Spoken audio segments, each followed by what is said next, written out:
The Curious Archu, A Tale of a Very Strange Creature, by Sarah Grundy and illustrated by Ali Teo and John O'Reilly. This is the tale, I swear it's true, of a very strange creature called the Archu. The tale begins at the foot of a tree, with a hollow so narrow it was tricky to see. Up to the tree crept a prickly critter, snuffling for snails and the damp leaf litter. "Humph!" muttered Hedgehog, lifting his snout. "This tree isn't hollow, it's got feet sticking out." A cumbersome, orangey, rubbery pair, attached to a creature asleep in its lair. But the hollow was narrow. He couldn't decide what type of creature was sleeping inside. "A goose?" pondered Hedgehog. "That's what it must be, though I've never encountered a goose in a tree. I must find its family for the creature's own sake." Then he fled from the tree to the shore by the lake. Through damp autumn leaves his little legs sped, until he found Goose, and to her he said, "I've discovered a creature, familiar but new, with orangey, rubbery feet like you.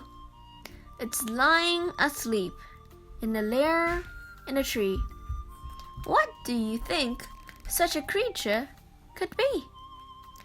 Goose shook her head, and after a while admitted tree sleeping wasn't her style. "I'll follow you back to the hollow," she cried. "Together we'll find out what's sleeping inside." They found that the creature was still fast asleep. The hollow, though narrow, allowed them a peep. "Look," whispered Goose, "its ears are quite long. It's nothing like me." "I'm afraid you are wrong. It's clearly a rabbit. That's what it must be. The rabbits don't usually sleep in a tree. The poor thing is lost. Together let's try to find it a rabbit hole somewhere nearby."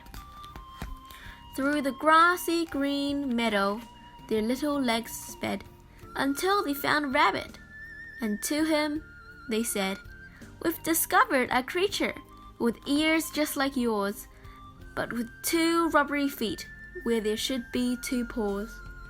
The poor thing's confused and asleep in a tree. Do you know what this mixed up creature could be?" Rabbit was baffled.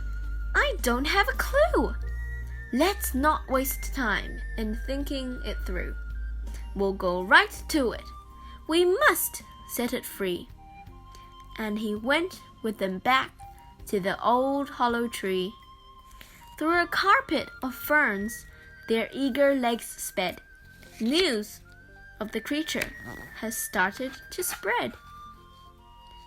Back at the hollow, through the narrow gap, they spied the strange creature still having a nap, snoring and covered in a thick woolly coat.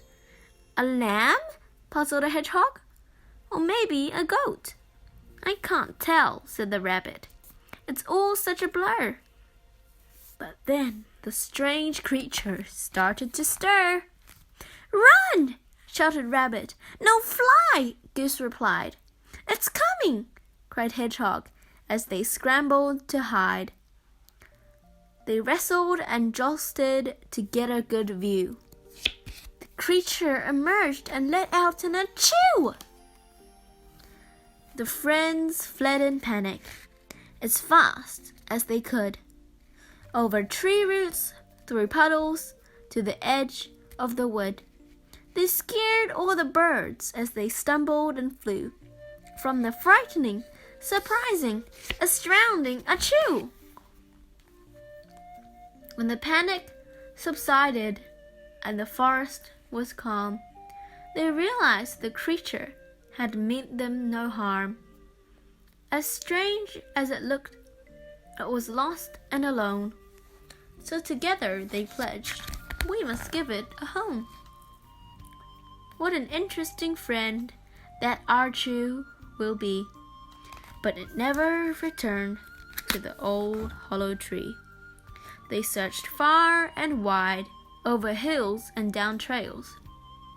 They left treats of plant roots, raw carrots and snails, hoping to catch just one more glimpse.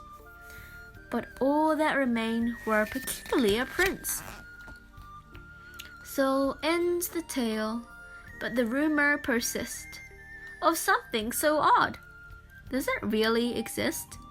Creatures still search for the curious Archu. I'd like to think it's still out there. Do you? The end.